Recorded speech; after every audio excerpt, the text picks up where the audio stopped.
Good evening, Bears fans, and welcome to this Monday night edition of the CHGO Bears After Dark podcast, presented by DraftKings Sportsbook, America's top-rated sportsbook. Download the app and use promo code CHGO when you sign up. And how's it going, everybody? Will DeWitt, Greg Bragg Jr., Mark Carman, and Nicholas Moreano here for you on this Monday night. Sorry for the delay. We did have a loafer on the panel.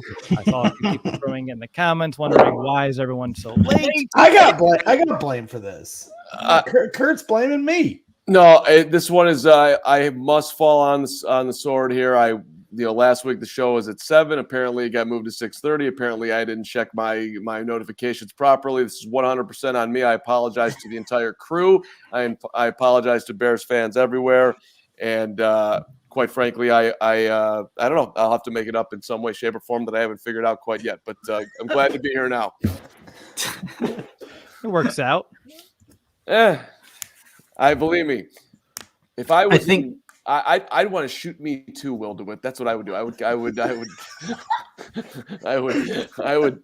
This Carman character. It's not because people think it's because of my Boilermakers. It's not. Look, that's a good win. Still for riding high from a big win today, but good. Ready to talk some Bears. Congratulations, Braggs. That's a good win for you. Excited. Anyway, let's get into a ton of stuff going on here, guys. Yeah, there's definitely tons of stuff going on, and we can just kind of kick this evening off just by talking about. Really, they call it Super Wildcard Weekend, and I really think the word "super" defines it perfectly. Just with all the games that were, unfolding between Saturday, Sunday. I'm excited about the one that we have here tonight on Monday night. But obviously, those games were very exciting, and all four of us here can't wait until the Bears are there, hopefully next year, and we can actually have some fun conversations surrounding that team this time of year. But as of right now, we're just still in, lesson gathering mode, right? Learning some lessons from the teams that are in the playoffs, or just, from the playoffs in general that we can kind of keep in our back pocket for next season and beyond. But I was open up to the panel if you had any big lessons or any big takeaways, I should say, from this Super Wildcard Weekend. Yeah, let me start off here real quick. So these teams that are obviously in the playoffs, the best of the best, right? That make it each year. But it always seems like there are teams that when it comes to time management, you guys, it completely goes over their heads. So if you look at the Dolphins game, for example, with 2:29 left in the game, the Dolphins were facing a 4th and 1 on their own 48-yard line. Again, they have a third-string quarterback, and it obviously played the entire game, but they were called for a delay of game because they couldn't get the playoff in time. 4th and 5, they failed to convert. In the whole entire game, it seemed like Mike McDaniel and, just the play wasn't coming in right, and it was just very delayed for the operation throughout the entirety of the game. Go to even last night's game between the Bengals and Ravens. The Baltimore, their final drive, they're on the Cincinnati 46-yard line, more than 3 minutes left on the clock, but they had such a laid-back approach to just getting up to the line of scrimmage, calling plays, end up having to throw a Hail Mary, which they almost got in the end there, but it was so lackadaisical. And that surprised me because it's Harbaugh as a coach too, that they had all these timeouts, didn't bother to really use them, end up losing that game. There's a big goal line play, which we'll talk about later in the show, but just, it seems like all this time and effort that the coaches put into the game plan, things like that, when it's actually happening, time management, sometimes just goes right over their head. So that's something I kind of just learned about with some of the teams that played the last 2 days. It's an interesting one, Nick. If you think about the Bears were in no pressure to win football games this year. So how will Matt Eberflus handle that when it actually matters? We don't have the answers to that. Hopefully he'll do well. At least we all have our fingers crossed on that, but it is a question mark at this point. For me, it's there's kind of a combination of what's going on with the quarterbacks. Patience in the case of Daniel Jones, who Giants fans wanted to run out of town, and all of a sudden he looks like I don't know, he could be their quarterback for the next 10 years. That's on the table with how well he's playing. So I think that's a good reminder that it might not, hey, what happens, and nobody thinks this is going to happen, or very few, but if Fields starts out slow next year, there'll probably be a ton in there if he can't figure out the passing game. Just that's all. I think a little bit of patience here with the quarterback position, as much as we all want it right now. That was on display. And the drafting the quarterback. The Brock Purdy's of the world, taking swings in late rounds, putting them in good systems, making it easily digestible. All those things were, under the umbrella of teams that won games in the playoffs this weekend. So there's a recurring lesson in that one. I think that, Bears fans, the Bears can digest. For me, looking at the Niners scope, I was just watching that game and just kind of laughing to myself, thinking how good Justin Fields would be on the San Francisco 49ers. And it's a relevant conversation because they should have and should have drafted him. They draft Trey Lance, taking a shot at him. Justin Fields on that team would be unbelievable. Unbelievable. And yeah, Brock Purdy deserves credit, but just the weapons they have around him, the line they have on him, everything we want as Bears fans, the system they run, the consistency in which they run it. He's throwing checkdowns to Deebo Samuel 5 yards. He's wide open. And then Deebo's going 65 yards to the house. Okay, those stats all go to Brock Purdy, but that's the talent around Brock Purdy that's making that happen. And if Justin Fields was on that team, he'd be, in my opinion, an MVP candidate. That's how good he'd be on that team. And so I just look at that from that lens because we still somehow we're back in the discussion of whether or not Justin's the guy, whether fans think he's the guy or whether the front office thinks he's the guy. And I think it's a ridiculous conversation because when you look, like, everybody's like, oh, well, that's the extreme. The San Francisco 49ers are so good. Not every team is like that. Well, you know what? If he's either capable or he's not. And Justin Fields is capable. And if you think Justin Fields couldn't go to the Niners and play very well, you're crazy. And everyone's like, oh, well, anybody could. That's not true. Jimmy Garoppolo, if you look at his 6 starts with the San Francisco 49ers, he struggled to move the ball and be a consistent offense. What they did with Brock Purdy was totally different than what they're used to with Jimmy Garoppolo. Maybe it was lightning in a bottle for one game, but that was my biggest takeaway looking at that. And then obviously Minnesota Vikings within our division going 14-3. We all knew they played in all these close games. They were the exact opposite of what the Bears were all season and letting every bounce go their way to win every single one-score game they were in. And it came back to bite them when they got in the playoffs and lost in the first. So they go 14-3, and then they go 0-4 when they make the playoffs. So, that's just interesting to see how they're going to go going into next year. Yeah, that's a really good point. And I know we can talk about them later on throughout the episode and their situation. The guys talked about it this afternoon, too. I guess for me, just real quickly, it's just something that we talked about here on the After Dark episodes throughout the year. But I think this weekend was a great, way to just summarize it all up or just put it into a good perspective. But the parity in this league is just unreal right now. It really is. You just look at the games throughout the weekend. Like the Seahawks were pretty much in that game until the second half. The Jaguars coming back the way they did. The Dolphins keeping that game so much closer to the Bills than anybody ever expected, with their quarterback situation being down to the third string too. The Vikings losing to the Giants, as Greg just mentioned, and the Giants were underdogs. And same thing with the Ravens last night. They were right in the thick of it at the end. So my lesson that I've learned, at least, is anything can happen. You just have to be invited to the dance, really. It's an excellent underlining. It's tight. How many games did the Bears lose by one score this year? Right. 7. Now, I think to Braggs' point about Minnesota, I think those who didn't buy into the Vikings were proven correct. A lot of close games, a lot of things going their way. We all remember Amir Smith-Marset. So I still think, though, when you look at Minnesota going forward, like the Vikings I don't think they're going anywhere. I wonder if the Packers are going to be right where they're supposed to be with Aaron coming back, if that happens. And then Detroit's coming up. So, I mean, the North could be really tough next year, even if the Bears do make a big step.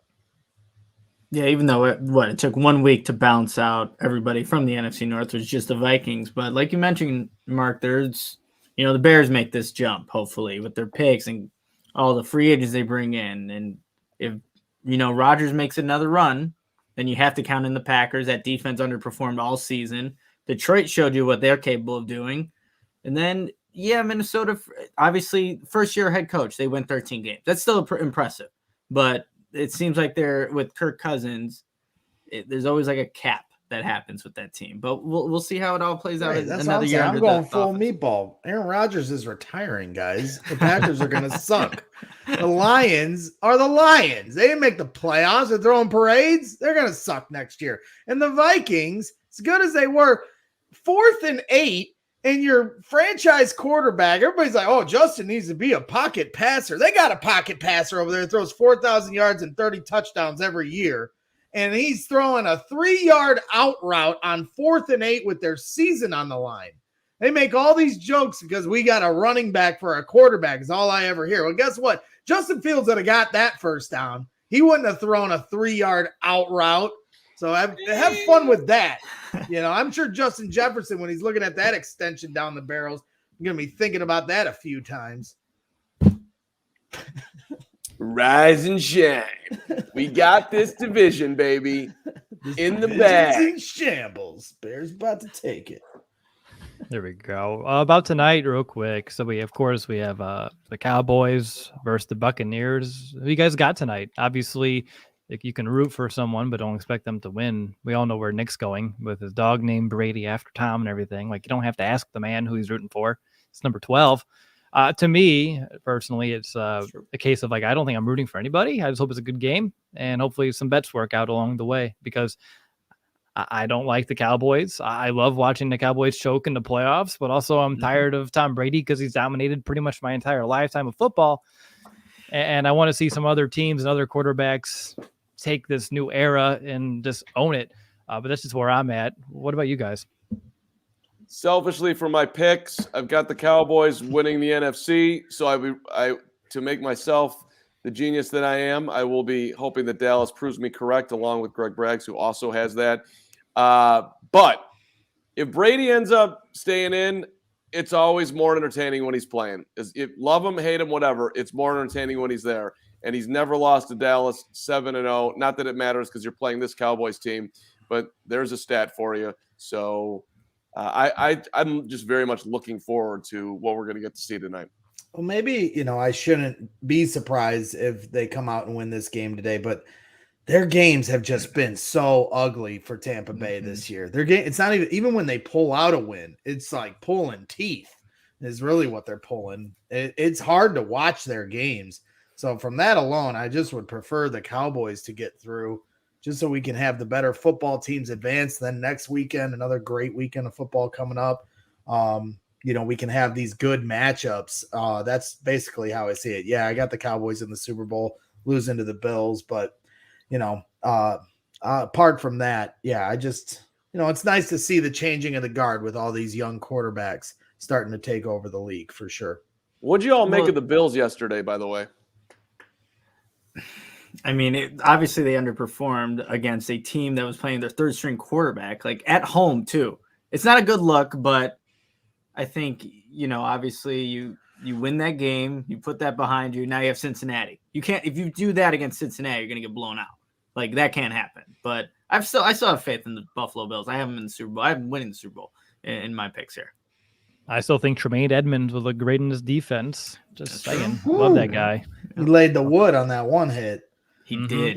That's kind of the fun part about where we're at as Bears fans in the offseason. Now, because during the year we have to tweet mostly about our team and there's some struggles, and now we're sitting at home and I just get to make fun of everybody else's team. And the other thing I can do on Twitter is anytime a player makes a big play, I just put future Bear.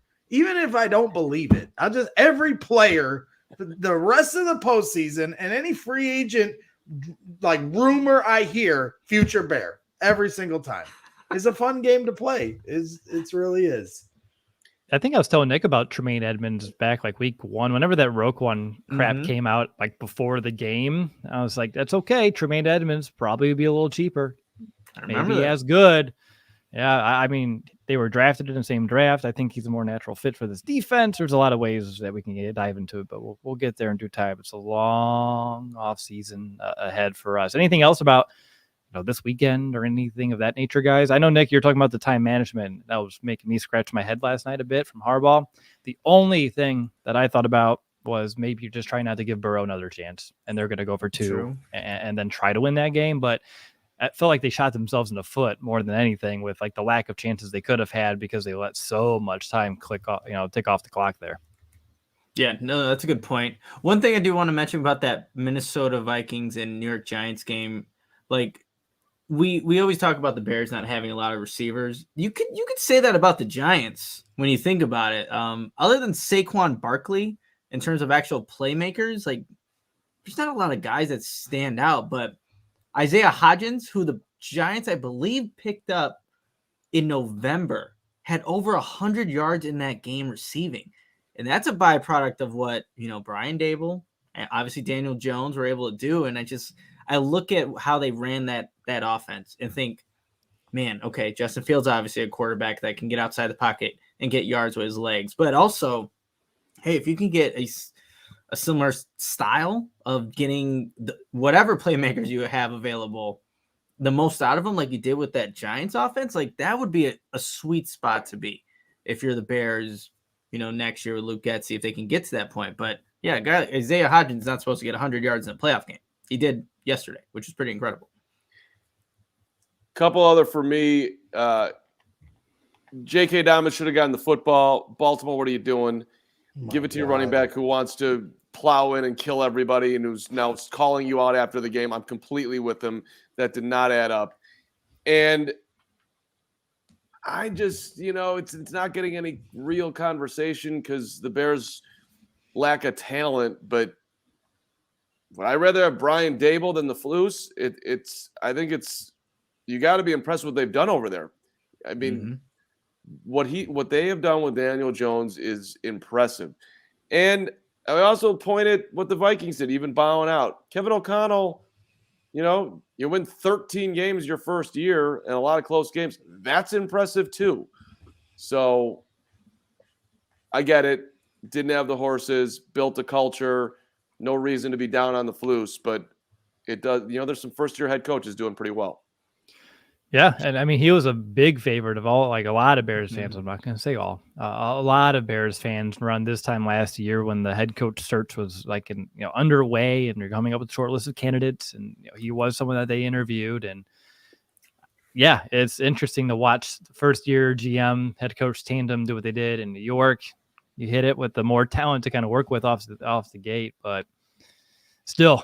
It's always fun to peek on the other side of the fence and see how green that grass is. And over in New York, pretty damn green. It's a terrible way to live your life. I've been doing it for 40 some odd years.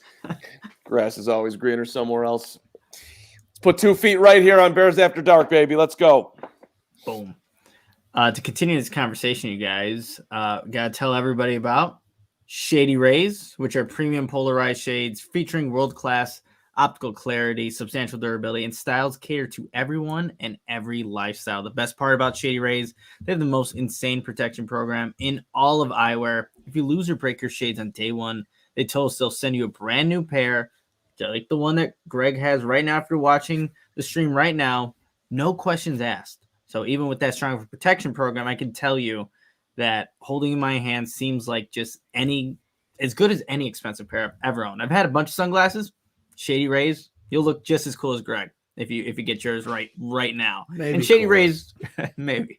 Shady Rays customers seem to agree too, with over 200,000 5-star reviews. Exclusively for our listeners, Shady Rays is running their deepest deal of the season. Use code CHGO for 50% off 2 or more pairs at shadyrays.com. Buy one, get one free. You can get 2 pairs for as low as $54. Redeem only at shadyrays.com, where you can find all the newest and best shades. Yeah, and I want to tell everybody about our guys at Chi-Town Custom Cornhole, the #1 cornhole provider for Chicagoland and Illinois since 2007. Their signature box style design can be digitally printed, covered in vinyl, and painted. Their cornhole boards come with built-in drink holders recessed in on the back, LEDs that light up the hole and exterior, handles for easy carrying, and handcrafted scorekeepers. Veteran-owned and operated, they can ship anywhere and offer local pickups, specializing in corporate designs for your company's next marketing or social event, wedding gifts, and gifts for all occasions, and especially for tailgaters and backyard barbecues. Go check out their website, ChytownCornhole.com, and make sure to follow them on Instagram at ChyTown Custom Cornhole Boards. All right, we'll keep this train rolling. And we talked about the weekend, talked about tonight. So we may as well start looking ahead to tomorrow because it's a huge day for the Bears and their history as they're going to kind of introduce and make official Kevin Warren as the team CEO and new president. So before we ever get to him actually talking to us and speaking to us, I just want to know, like, what do you guys want to hear from him tomorrow? I have a few things, but I'll open up to everyone first. And if there's anything left over here, I'll go ahead and take it. I'll go first, I guess. Stronger. I was speechless. I'll go. Let me just, gentlemen, Chicago, Bears fans, Virginia, this is the job that I've always wanted. I can't believe it was presented to me. To be the new president and CEO of the charter franchise of the NFL is a dream come true. And I will not rest until we are the premium NFL organization, and it's not even remotely debatable. The best stadium with the best amenities for our fans, for our players, for this city. And I remember 1985, but that's the last thing I ever want to think about.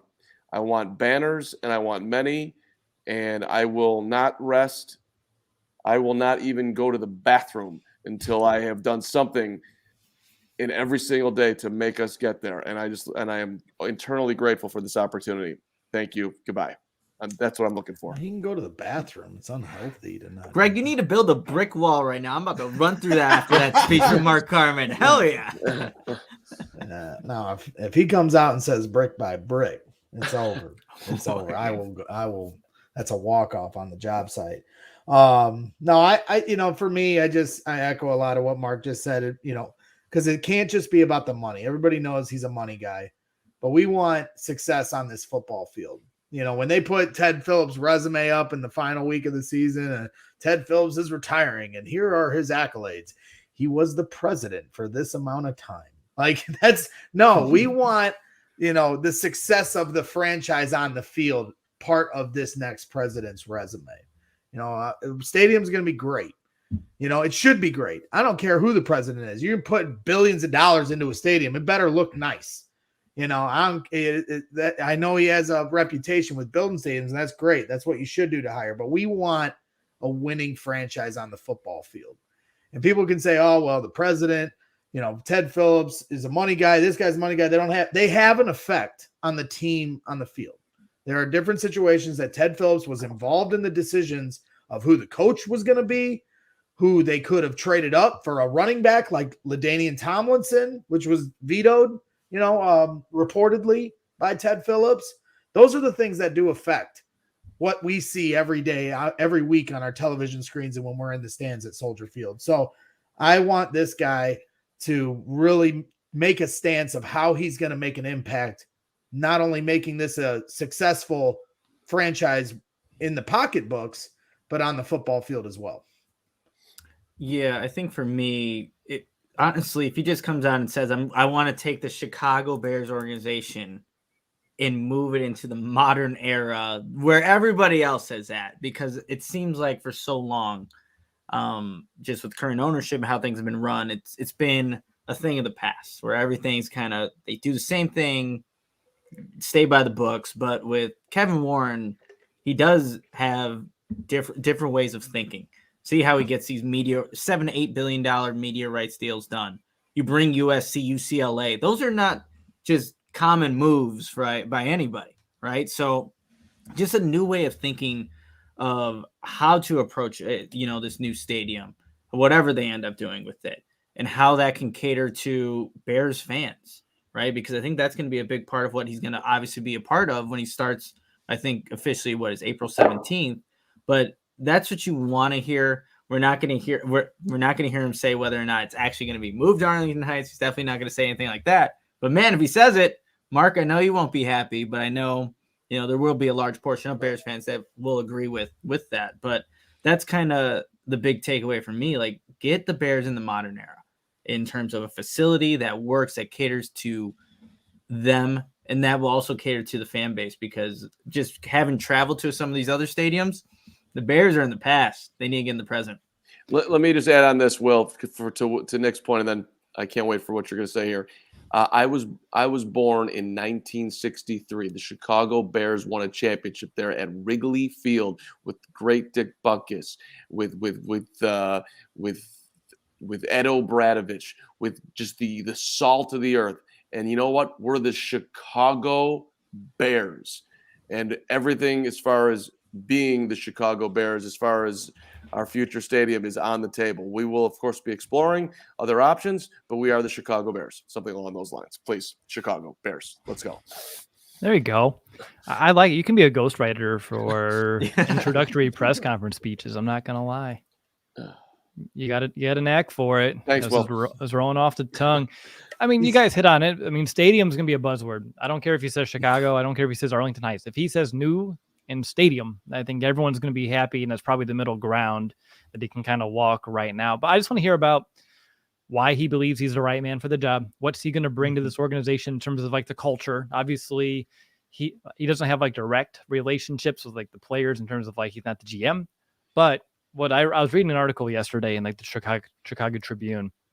I was just talking about like how he commands respect, that he has a presence. You feel him when he's in the building, and he is a high-strung type A that wants to be surrounded by other high-strung type A individuals. And with the Bears kind of just always going with their status quo over the last 20 plus years, how does he, intend to impact the culture, change it to be not as complacent? And then from there, I just wanted to see it kind of all come to place. But that's about it. I just really am excited about it. He seems like a great fit, and we'll see how, I guess, visible he'll even be to the media too over time, because we don't usually hear from team presidents all too much, but he seems like someone that could have some sort of presence, which I don't think would be a bad thing for the Bears too. Just kind of like with Poles being a little bit more familiar with the media other than Pace. It's been really refreshing, good to see, and maybe he'll be the same.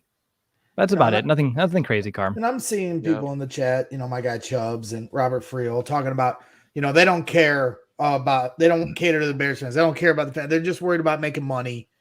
And it's not about the team. It's just about making George McCaskey money.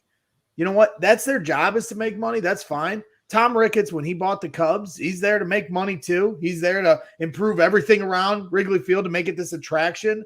But he also made the hires necessary to bring the first World Series championship home since 1908.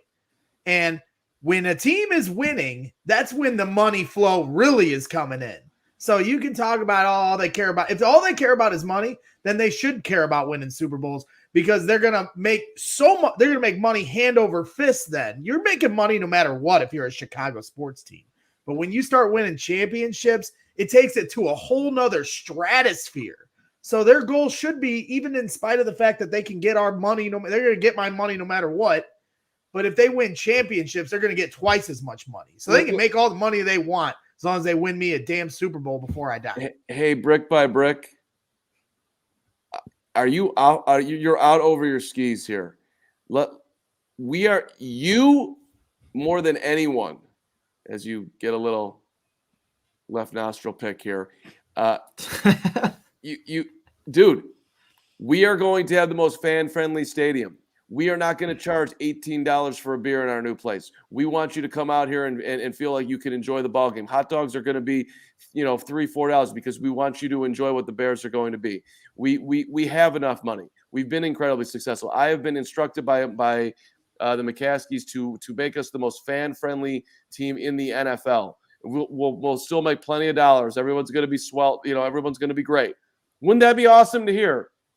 Versus what you just said, back in the Ricketts family and everything they're doing over there, not paying for one of their dudes after you win a World Series. Come on, man. I'm just saying they got it done. I'm not greedy. I'd love 10 Super Bowls.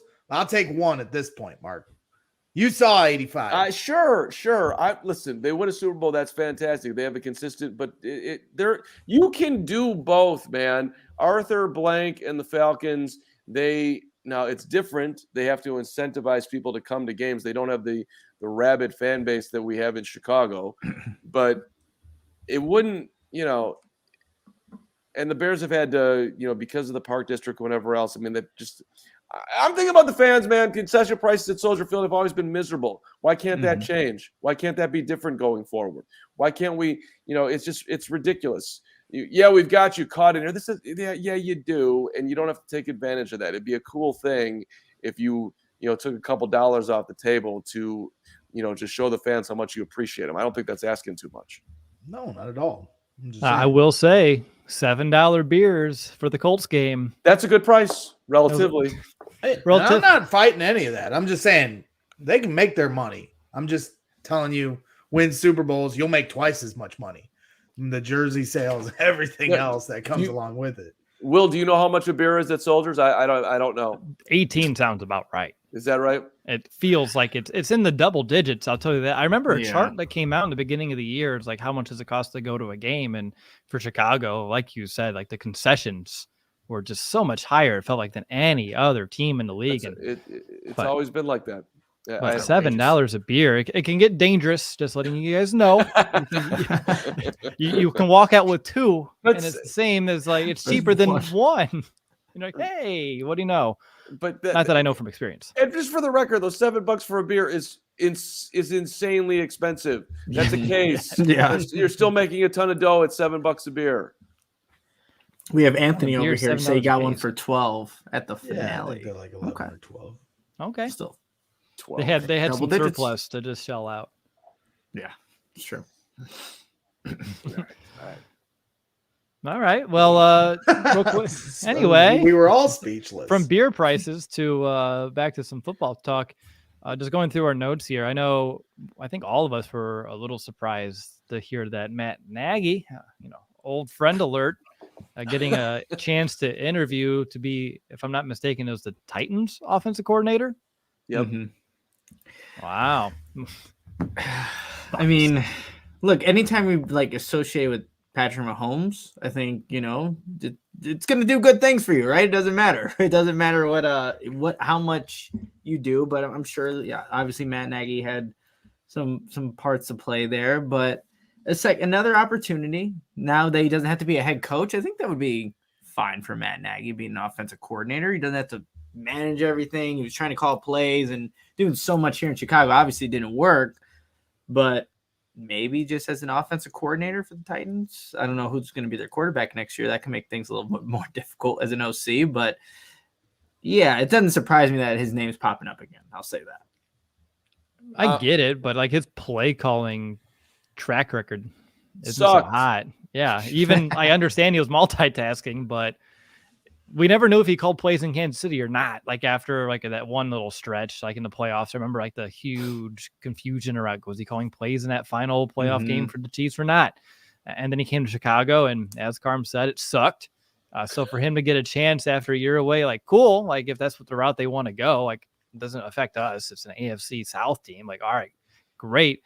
But to me, there may be other better candidates out there just looking around the league. And the funny thing too is, when he got the job from Kansas City to Chicago, we were all the biggest criticism he had is they didn't run the ball in the playoff game they lost. Then he comes over here and he has a propensity of not understanding how to run the football or have balance.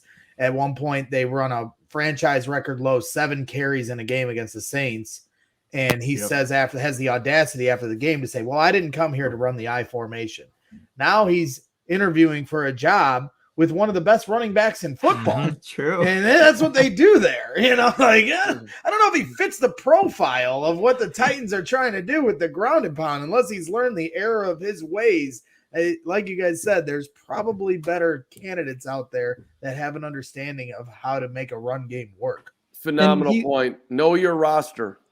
I was going to say he literally had like an unofficial gap year because he was the quarterback's coach for Patrick Mahomes. That is the easiest job in the NFL. He just has to show up and collect a check. That's it. Well, they must have been impressed by that because you know that where they were all dancing in a circle and then had that crazy play where they threw like that was the Matt Nagy special. You know, he drew that up on a napkin somewhere. So that must have been what he was just doodling and just drawing circles. And he's like, wait a minute. What if we did this? Yes. Sean Desai, guys, another former Bears, is interviewing from Gary with the Browns for their defensive coordinator. I know Hogue brought him up on the show earlier today too, but yeah, I like Sean Desai. I like what I don't think he had the best situation here, but he's a smart dude. I like him a lot better than Matt Nagy being an OC. Ditto. The problem for me with Nagy is you're a system guy. You are married to it. This is what we want to run. And to Braggs' point about the Titans, like, dude, this is not what he does. That this is not the ideal system that he wants to jump into. And by the way, I can't hire you. If you love Nagy's system, then you have to have the right players around it. Like, I'm telling you, this guy can coach us and he'll make them good. I could get it from that standpoint. Tennessee, you don't even know what you're doing. It doesn't make a whole lot of sense. Derrick Henry in shotgun formation running the RPO. Good luck. I like it. Jeez. Well, I don't know. Do you guys still want to talk about Nagy? Didn't seem like it. No, good. I'm not rooting. By the way, I'm not rooting against the dude. Like, go ahead and be a great high school coach. I think you'd be an awesome junior college coach. I think you'd be a great mid-level D1 guy. You know, I don't know. I kind of compare him to like when John Gross was at Illinois. You're way out over your skis. At Akron, that feels right for you. Like that's where Matt Nagy belongs in my mind. We'll leave it there. I think that's a great ending point for us this evening. And you kind of alluded to it there, Mark, but Dable versus, of course, Eberflus. I know we wanted to have a little bit of discussion on that, and we went to the ad read, and I just want to make sure we do circle back to that. I know you kind of threw in your 2 cents. I chimed in after. Nick, Greg, any thoughts on did the Bears hire the wrong guy? Too early to tell. How do you feel about watching another first-year head coach doing what he's doing over there with the Giants? I know they are different situations. I will definitely preface that for you guys. But I'm just curious for your thoughts. Like I was saying earlier, like what Dable's been able to do with that offense, there's not a lot of playmakers over there. And Daniel Jones has taken a step up. Saquon Barkley is there. But you look at the receivers, they don't have top-end guys. They don't. But Daniel Jones was able to get the most out of a lot of those guys. And they're still in the playoffs, obviously. But I think that's always going to be linked. Dable and obviously Eberflus, I was in favor of Dable. Like I really wanted him to go get. And then the general manager that also came from Buffalo. But I think what he's able to do has been impressive. And if you put some more weapons around Daniel Jones even for next season, they're only going to get better in that system. And I think it's just been impressive to watch how they're able to. They know they're a team that's going to be run oriented. And then Daniel Jones can pick up some things with his legs too. So seeing how they were able to make that work, behind still a patched up offensive line. It's not like their offensive line is elite by any means, but they still made it work. And that's been impressive. So it's too early to tell though, Will. Like Eberflus, would you rather have Dable? And maybe that's a cop-out answer, but I need to see what happens in year 2 between these two coaches and how things can change once you do hopefully get Justin Fields some playmakers and a stable offensive line. I mean, yeah, you talk about Matt Nagy, won Coach of the Year his first year, and then the league figured him out. Now, Matt Nagy won that on the back of a defense that Vic Fangio led, whereas the Giants, in all respect, got to the playoffs because of their offense and what Brian Dable's doing. Now, the question is, when Saquon Barkley leaves for free agency, unless they're going to franchise tag him, which I don't think they will, let's say he leaves, then how's that offense look? Because Saquon is a hell of a player for them, really helps out a lot of the things they're trying to do. I mean, he is just unbelievable, and he's back this year. But I'm not trying to hate on Brian Dable. The other thing I think we have to realize as Bears fans is, like, we're acting like we had the choice between the two. If you believe certain reports, he was never he was always going to New York from Buffalo. Yeah, they could have backed up the Brinks truck and George could have flexed his muscles, and that might have tilted him to the Bears. I don't know. Most people say, if you read certain reports, he was going to the New York Giants no matter what, coming over from Buffalo. So, I don't know if we had the choice at him.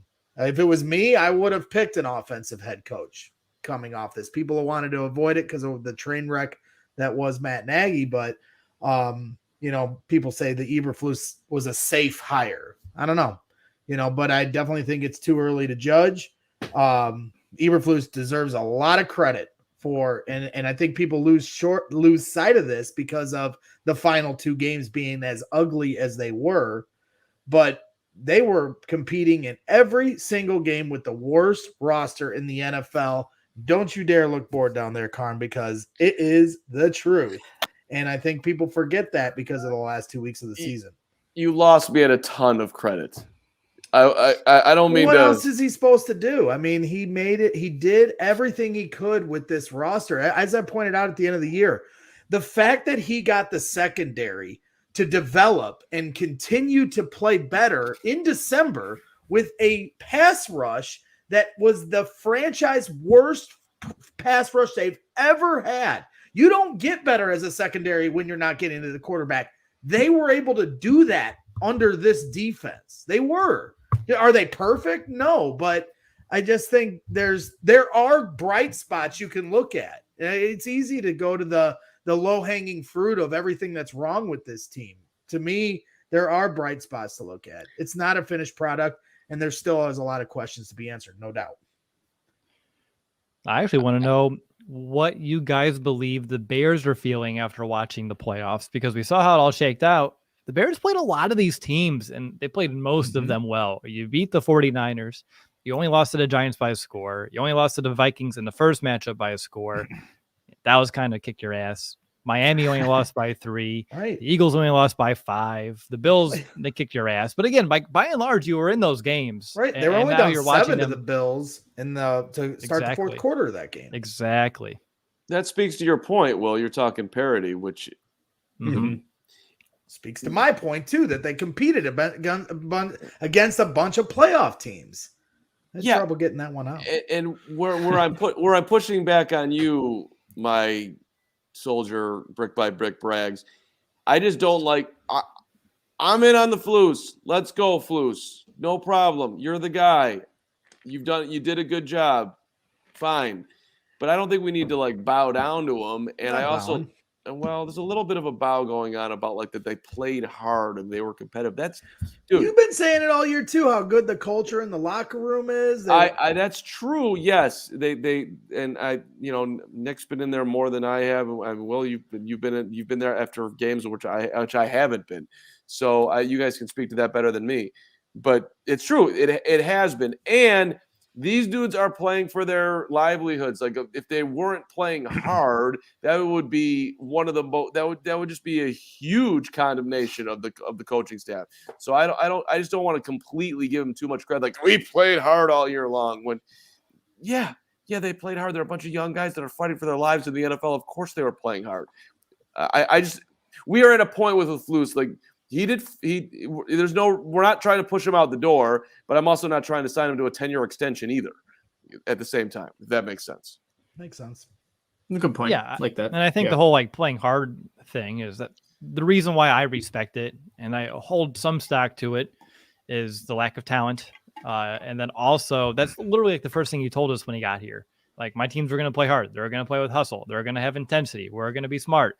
And by and large, you saw it in chunks and spurts, but it was I guess an overarching framework of the season. And I think it is that foundation that they keep talking about that they can grow from. And I know Nick and I talked about that a little bit on Friday too, from a personnel standpoint. But I think from a culture standpoint, it was needed after the complacency and just the lack of effort that we saw under the last season of Matt Nagy. Discipline. Not to bring him back up again. Right. Well, that's the point. And Mark says they're playing for their livelihood and they're going to play hard no matter what. They did not do that with Matt Nagy. They let go of the rope with Matt Nagy. They didn't play disciplined football. You had guys fighting the New Orleans Saints, Charles Gardner, whatever his name is, Johnson, and then 3 months later in the playoffs, you're fighting him again. There was no respect for the head coach. There was no discipline. They did not care. Allen Robinson wanted to be out of here faster than your head could spin. He could have cared less about what he looked like on tape. He's like, get me out of here. So that shows me that there are teams that completely let go of the rope and don't play hard, regardless of what their personal contracts meaning is. So I'm gonna give him some credit. I'm not throwing him a ticker tape. I'm just that's fair, but it was just such a horrible situation at the end of the Nagy era. He's getting fired at Thanksgiving. Okay. Oh no, we're not firing. We're going to dispute that report. It was just, I mean, I shaking hands with Tevin Jenkins on the last day in the locker room, like, hey man, how do you guys feel on, at this point of the year? Are you happy? Are you just thrilled that it's over? You get out of here and just, get your body right. It's like, that's not really. It's like, that's how it was last year. Not right now. It's like more like unfinished business. Like these dudes are ready to actually prove that, hey, we've got something going on here versus like get me the hell away from Matt Nagy and Ryan Pace. Yeah, I mean, and that excites me because if they're looking at this offseason as a launching pad of, hey, let's get back to work, and you add all that talent, I think, the Bears are going to have to spend a lot of money this offseason. You got the draft capital. Like, there will be an influx of talent, a youth influx, and perhaps a good veteran influx, too. So you take that, you mesh it together. There should be an interesting 2023 season. And again, we have a long off season to go. All right. So we were inspired by all of the great games over the weekend, including that Jaguars comeback, to kind of look at Bears history and some plays that sparked some comebacks. And we'll talk about those in a minute. But first, I want to tell you a message from our friends over at DraftKings. The NFL playoff action continues. We're one step closer to Super Bowl 57. And for the NFL divisional round, check out DraftKings Sportsbook, an official sports betting partner of the NFL. New customers can bet just $5 and get 200 in free bets instantly. Plus, all new and existing customers can take a shot at an even bigger payout with the DraftKings stepped up same game parlays. Boost your NFL winnings with each leg you add up to 100%. And of course, I love the DraftKings app. I put together an 11 leg parlay this weekend, hit on that, a couple other bets too. It's just so seamless. And that parlay, the reason why I hit on it is because I can kind of tease things to my liking. And when you get to tailor it and you trust yourself, good things happen. So download the DraftKings Sportsbook app and use code CHGO. New customers can bet $5 on the NFL divisional round to get 200 in free bets instantly. Only at DraftKings Sportsbook with code CHGO. Minimum age and eligibility restrictions apply. See show notes for details. And I have to tell everybody about Foco Chicago. You've already got the best coverage for your favorite team, so get fitted on the best sports gear around. Foco's got you covered from Soldier Field to the front room, north or south side, with hoodies, slippers, signs, bobbleheads, and everything in between. Get decked out like DeMar with apparel from the leader in sports merch and collectibles, Foco. Looking for that perfect gift for the football fan in your life? Foco's got you covered with hoodies to fight that Lake Michigan breeze. Check out FOCO.com or click the link in the description below for all non-presale items. Use promo code CHGO for 10% off. All right. As we kick off the final segment of tonight's show, I want to throw up this comment from Robert F, because he says one great play was when Lovie Smith went for 2 to win, giving the Bears the number 1 pick. That was legitimately one of the great plays in Bears history. Right there with you. We can't talk about that play enough, or that game, or really that weekend and how it all played out enough. It's going to be, it is just a monumental shift for this franchise. Thank you, Robert, for bringing that up. Going to like Bears specific plays. I know when I saw this kind of pop up in our Slack for a talking point, right away just came all the plays in the second half of that Arizona game. I don't care if it's Mike Brown's fumble recovery, Charles Tillman's fumble recovery after Urlacher stripped that ball from Edgerrin James, or Devin Hester's punt return. Like all three of those, like immediately came to mind. It's still one of my favorite just nights ever being a Bears fan. It was like before social media, really before a lot of people had internet, and all of my friends, and this is like 8th grade, they all went to bed like halfway through that game. Like, oh, then we all went to school and like, oh, so the Bears lost. I'm wearing my Rex Grossman jersey, feeling good. I'm like, oh no, we won that game. Nobody believed me. We had to go like to the library, to a computer to show them the box score, because like no one thought the Bears could actually have pulled off a comeback like they did in that second half. And it was all defense and all special teams. And that's just such an epitome of what it was to be a Bears fan back in 2005, 2006. But that was like the first thing that came to my mind from like, big plays. you got to talk about that Mike Brown one because it really is what kind of kicked it off. And Mike Brown always had a knack of making those big plays when it mattered. Yeah, well, I knew someone was going to mention some from that game because there's so many plays from it. The one that I was thinking of when I was kind of thinking of like this segment for us to talk about, I went to a game in 2009. It was Bears-Vikings Monday Night Football, and it ended up going into overtime. I think I was around 15 years old at the time, I believe. But it was late in the game in overtime. Hunter Hillenmeyer actually causes a fumble on Adrian Peterson, and Nick Roach recovers the ball. Then the very next play, Jay Cutler throws a 39-yard touchdown dime to Devin Aromashadu for the win. I was at that game. It was nuts. But speaking of game-changing plays, the forced fumble, and then come right after and just go win the game with a deep touchdown pass to Devin Aromashadu. So that was the one I thought of for game-changing moments in Bears history for myself. Aromashadu. I love Devin Aromashadu. I'll be the old man on the show. 1985. Not to completely date myself, but yeah, that was 12 years old.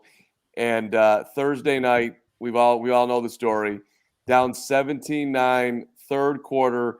McMahon screaming at Ditka all game. Finally puts him in. First pass. Walter Payton with the sick block. 70-yard freaking bomb to Willie Gault, and then he threw two more, both to Dennis McKinnon. I think it was 43 and 25 yards. I can't really explain to the youth of America that I'm looking at right now how unbelievably fun it was, but it was so freaking fun. And McMahon, who should have been way more dedicated off the field to have had himself a longer career at the peak of his powers, which he didn't do, but he was such a winner. It almost brings a tear to the eye, honestly, thinking about how much fun that was on that Thursday night performance. Ditka, too, he would show up at like practice at Hallis Hall. All the TV cameras were there. That's when everybody watched the local news. And he showed up in roller skates one day, saying like because they were going up to Minnesota, he wanted to dog their dome, calling it the Roller Dome. So he's roller skating around like to the TV cameras. It was great. Wow. A lot of fun. Love Jim McMahon, baby, and he's behind Bragg. So 9 was he was sweet when he was on his game. Yeah, I mean, people mentioning Keith Traylor's fumble return. Mm-hmm. That was the first game I ever went to in the stands at Soldier Field in my life. Wow. We went to a lot of Bulls. I went to a few Bulls games in the Jordan era. Was lucky enough to be able to see that a few times. Went to a lot of baseball games, but never went to football games. And that was the final home game regular season at Soldier Field. And I told my mom, I was like, I got to see old Soldier Field before they renovate it. And so I went, and they clinched the division against the Jaguars, and Keith Traylor returns a interception, like 80 yards. And he's like looking around to hand it off. And I went by myself. So I'm just kind of embracing everyone around me that I didn't even know. And it kind of made me like, I was already a huge Bears fan, but that kind of like cemented like the crazed Bears fan that I am today. And then of course, Devin Hester. I'm never going to not bring up Devin Hester when we talk about things like this. Mm-hmm. My wife and I, when we were early in our dating years, we went to, in his rookie season, his first career touchdown at Soldier Field when they clinched the division against the Minnesota Vikings. And Chris Cluey kind of tried to cough and kick it. It rolls. Mm-hmm. He picks it up. He splits like 5 defenders. Peanut Tillman and the whole gang, kind of help barrel roll him into the end zone. And I had told this guy right before the kick, he was like getting up to go to the bathroom. I was like, you're going to miss the show. Sit down. You're going to miss this. And then he hits the return. And before he even got in the end zone, I'm turning around, grabbing this guy going, I told you. Brick juice. Yeah, brick That's juice. Awesome. That's awesome. It was just a great moment. So those are the two that stand out the most for me, at least being in the stands. I saw one about Peanut Tillman ripping the ball out from Randy Moss. I know we had an episode earlier last year with Jack Silverstein from Windy City Gridiron. Great dude. And I remember we were live, and he's like, hey, they actually made a Randy Moss card with that photo used for Randy Moss. And I bought that card. And it's sitting like 20 feet behind me. I was really hoping I had it on my desk still from some That's what reason. you were looking for. Yeah. I was like, do I still have it over here on my desk? But it actually moved to like an actual proper spot. But it's awesome to actually own that sucker now. Another one that came to mind was 2015, first year doing the Bears Brothers podcast and doing only post-game shows that year before I actually met you, Nick. But that was the Zach Miller one-handed touchdown grab on Monday Night Football to beat the Chargers. I just heard just laying up for it, and it just hit his hands. Cuddy put it on the spot. That was a fun one. And that's when I was, just starting the podcast, and everyone at school for sports journalism was like, hey, how'd that post-game show? That had to be fun. Like, we're all watching the highlights in the morning at ESPN. And, oh, yeah, that was a lot of fun. That's the one where like, oh, yeah, the Bears can actually be kind of good under John Fox. Maybe. No. But that was a highlight for sure. Good one. You just made me think back to his last year when we – at good old WGN radio, we literally had a fox hanging in the studio to celebrate the end of his career, which I don't know if that Wait, was it like, but like it wasn't by the neck, was it? No. Whatever we did would not have been anywhere close to okay. Okay. And I was just like, this is all right. This is not correct. But it spoke to how much you're like, will you please get out of here? Please. Your 4 years have been an utter disaster of epic proportions. Then, it was 12-4 and we had it. We were going to do it. And then we didn't. And then the most recent memories, the 2018 season, I went to every home game, including the final fateful loss to the Eagles, but went to every home game that year but the Patriots game. It was Patriots, I think, with Tom Brady. And I never got to see Tom Brady. The tickets were way too much that day. But every game that year, the 6 touchdowns was insane. Watching people like look around at each other like, we have never seen this before.